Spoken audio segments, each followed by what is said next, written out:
ॐ ज्ञानतिमिरान्धस्य ज्ञानञ्जनशलाकया चक्षुरुन्मिलितं येन तस्मै श्रीगुरुवे नमः। श्रीचैतन्यमनोभीष्टं स्थापितं येन भूतले स्वयं रूपः कदा मह्यं ददाति स्वपदान्तिकं। वन्देऽहं श्रीगुरौ श्रीयुतापदकमलं श्रीगुरून् वैष्णवांश्च श्रीरूपं साग्रजातं सहगण रघुनाथान्वितं तं सजीवं साद्वैतं सावधूतं परिजनसहितं कृष्णचैतन्यदेवं श्रीराधाकृष्णपादान् सहगण ललिता श्रीविशाखान्वितांश्च। हे कृष्णकरुणासिन्धु दीनबन्धु जगत्पते गोपेश गोपिकान्त राधाकान्त नमस्तुते। तप्त कांचन गौरांगी राधे वृंदावनेश्वरी विश्वभानुसुते देवी प्रणमामि हरिप्रिये। वाञ्छाकल्पतरुभ्यश्च कृपा सिन्धुभ्येव च पतितानां पावनेभ्यो वैष्णवेभ्यो नमो नमः। जय श्री कृष्ण चैतन्य प्रभु नित्यानंद श्री अद्वैत गदाधर शिवासादि गौर भक्तवृंद। हरे कृष्णा कृष्ण कृष्णा हरे हरे, हरे राम राम राम हरे हरे। नमो विष्णुपादाय कृष्णप्रेष्ठाय भूतले श्रीमते भक्तिवेदांत स्वामिन्निति नामिने। नमस्ते सारस्वते देवे गौरवाणी प्रचारिणे निर्विशेष शून्यवादी पाश्चात्यदेशतारिणे। हरे कृष्णा। भगवद गीता अध्याय 12 द डिवोशनल सर्विसेस, श्लोक संख्या 11। अथैतदप्यशक्तोऽसि कर्तुं मद्योगमाश्रितः सर्वकर्म फलत्यागं ततः कुरु यतात्मवान्। किंतु यदि तुम मेरे इस भावनामृत में कर्म करने में असमर्थ हो तो तुम अपने कर्म के समस्त फलों को त्याग कर कर्म करने का तथा आत्मस्थित होने का प्रयत्न करो। तो यदि आप भक्ति योग के नियमों का पालन नहीं कर सकते और उससे पहले यदि अपने चित्त को मुझ में नहीं लगा सकते हो, भक्ति योग के नियमों का पालन भी नहीं कर सकते हो, तो मेरे लिए कर्म करो। जो हमने सुना, भगवान की भक्तिमय सेवाओं में लग जाओ। सेवाएं बहुत हैं, भक्ति के नियम का पालन, जैसे जप करना मुश्किल है, सवेरे जल्दी उठना मुश्किल है, फूड के रिस्ट्रिक्शन मुश्किल है, लेकिन फिर भी जो सेवाएं हैं, संकीर्तन में चल देना, साथ में नाचने गाने, प्रसाद बांट लेना, कई सारे अच्छे काम हैं जो आदमी का रुचि लगती है, लेकिन वो भगवान के लिए कहेगा डायरेक्ट कामों में से हैं। कह रहे हैं कि यदि तुम मेरे इस भावनामृत में कर्म नहीं कर पा रहे हो, इन कामों में भी तुम्हारी रुचि नहीं आ रही है। होता है ना, कई बार कुछ लोग आते हैं, 2-4 दिन कुछ काम करते हैं, झाड़ू पोछा मारते हैं, फिर गायब हो जाते हैं। कुछ प्रसाद बांटते हैं, फिर गायब होते हैं। रोज़ थोड़ी बांट सकता है कोई आदमी, ठीक है कभी बांट लिया। संसार में एक ही सर्विस में टिके रहना बड़ा मुश्किल काम है। जो भक्त लोग हैं वो सालों साल एक ही काम को करते रहते हैं, क्योंकि इट इज़ नॉट द काम के अंदर टेस्ट नहीं है। समझने का प्रयास कीजिए। हाँ, संसार में मोटिवेशन के लिए जॉब एनरिचमेंट की जाती है, यानी कि जॉब को चैलेंजिंग बनाया जाता है। जॉब में कुछ ऐसे जॉब को एनलार्ज किया जाता है, एंड टू एंड, जैसे कहते हैं ना, end to end, I was looking end to end. तो इस तरह से जॉब एनलार्जमेंट हो गया, एंड टू एंड, और एनरिचमेंट हो गया। उसमें बहुत चैलेंजिंग कुछ है, कहीं से अप्रूवल्स हैं, कुछ है, सारा टीम मीटिंग करनी है, कोऑर्डिनेट करना है। Yes, I will do it. लेकिन क्या होता है, संसार में कई सारे लोग बड़ी पढ़ाई लिखा के करके आते हैं, कहीं से MBA करते हैं, कहीं से इंजीनियरिंग करते हैं, और ये फायर्ड अप होते हैं और क्या कहते हैं, मुझे कुछ स्ट्रेटेजिक जॉब चाहिए, I want some strategic thing to do. ये क्लैरिकल काम उससे नहीं होता। और सच में थोड़े सालों बाद स्ट्रेटेजिक काम कर करके वो पक जाता है, कहता है कुछ नहीं है, बेकार है, क्या है, वही चीज़ तो कर रहे हैं बार बार। हाँ, तो एक्चुअली में कोई भी चीज़ के अंदर आनंद नहीं है, संसार के आनंद नहीं है। तो भक्त जो है भगवान की भक्ति में आनंद प्राप्त करता है, इसलिए एक ही काम करता रहता है सालों तक, और करता ही रहता है। लेक्चर देने वाला लेक्चर ही दे रहा है पूरी ज़िंदगी, कीर्तनिया कीर्तन ही कर रहा है।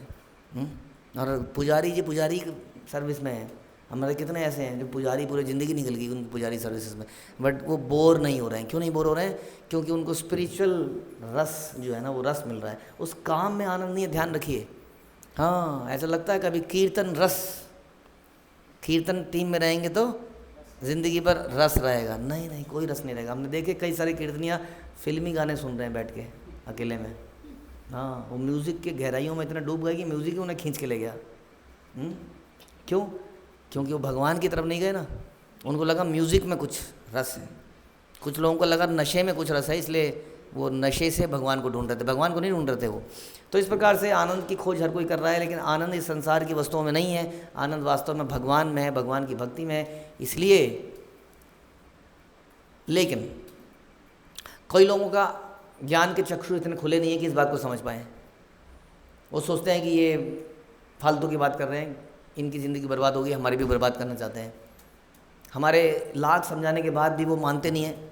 जैसे हमारे अपकमिंग जनरेशन, यंग बच्चे हमारे, वो सोचते हैं इन्होंने तो अपने भक्ति में आए, कोई 20 में, कोई 30 में, कोई 35 में। नहीं, कहेंगे इन्होंने तो 30 साल अपनी ज़िंदगी के खूब मज़े किए, हमारे लिए बचपन से ही मुसीबतें हैं। एक स्टेज के आने के बाद ये निकल जाते हैं हाथ से। हाँ, इतना समझाने के बाद भी सेल्फ रियलाइजेशन नहीं हो पाती है।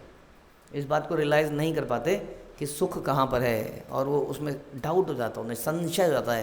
वो संसार में लोगों को देखते हैं और उनको आनंदित देखते हैं, उनको लगता है यहाँ पर आनंद है, और इस प्रकार वो भटक जाते हैं। तो कई बार ऐसा होता है कि डायरेक्ट भक्तिमय कार्य करने में रुचि नहीं आती आदमी की।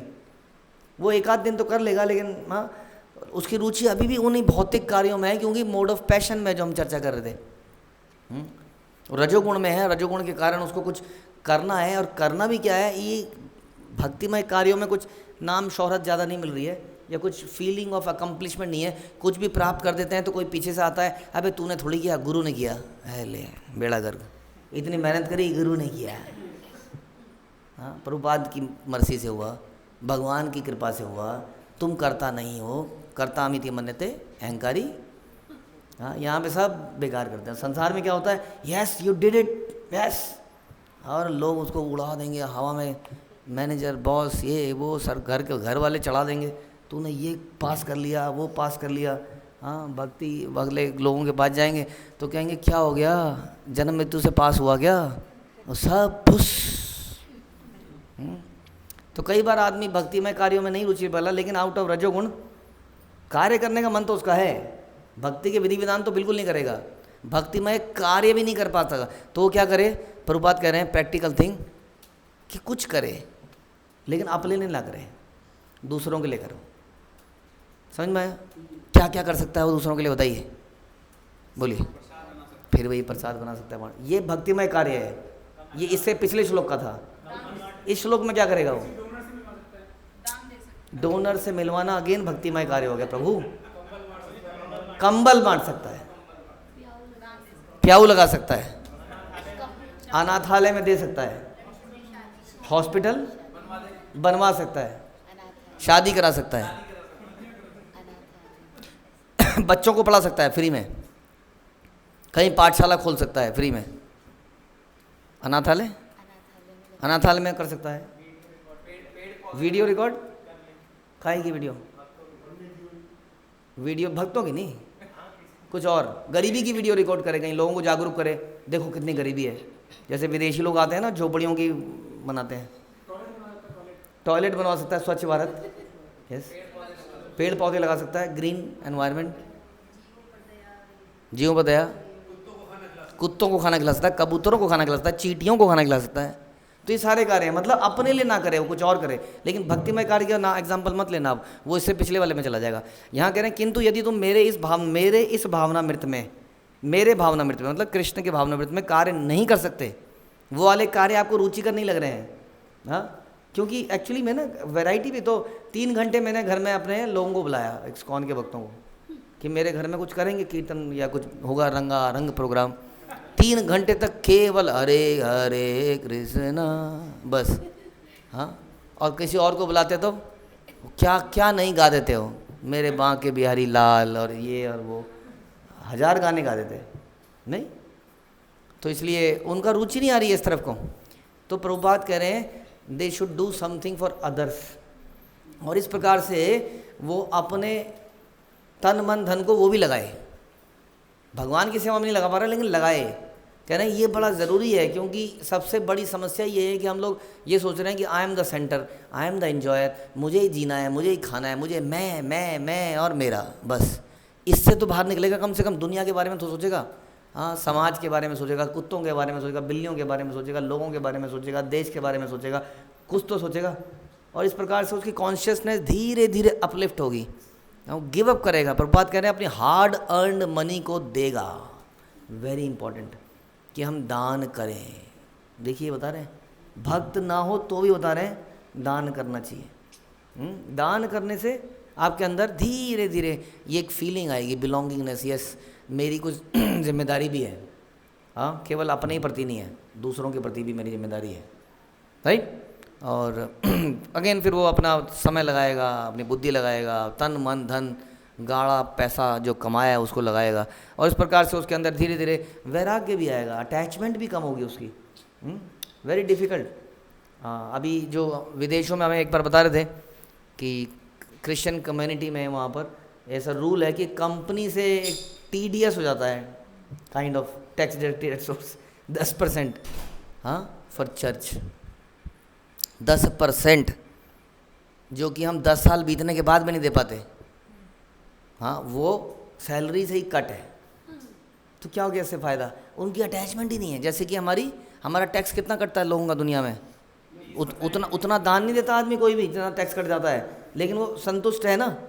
और दान देता तो मुसीबत हो जाती है, लेकिन देता रहेगा ना, अगर कोई देता रहेगा, जैसे ECS लगा लीजिए आप लोग भगवान की सेवा में, फिर आपके दिमाग में ही नहीं आएगा वो। तो डिटैचमेंट पैदा करनी पड़ती है, अदरवाइज नेचुरली अटैचमेंट हो जाती है।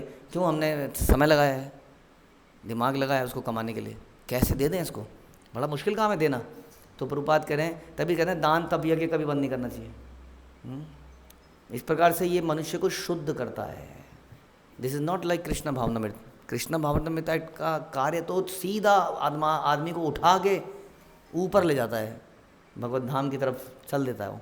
लेकिन जो नहीं कर पा रहा है उसको फिर भी गिव अप करना चाहिए। क्या क्या गिव अप करना चाहिए? उसको अपना धन दे देना चाहिए और समय देना चाहिए, श्रम, हाँ, श्रम सेवा। कई लोग देखिए गुरुद्वारों में लोग जा के झाड़ू पोंछा सब काम करते हैं, हाँ हाँ, जूता घर में सेवा करते हैं, इसलिए they are growing, you know that,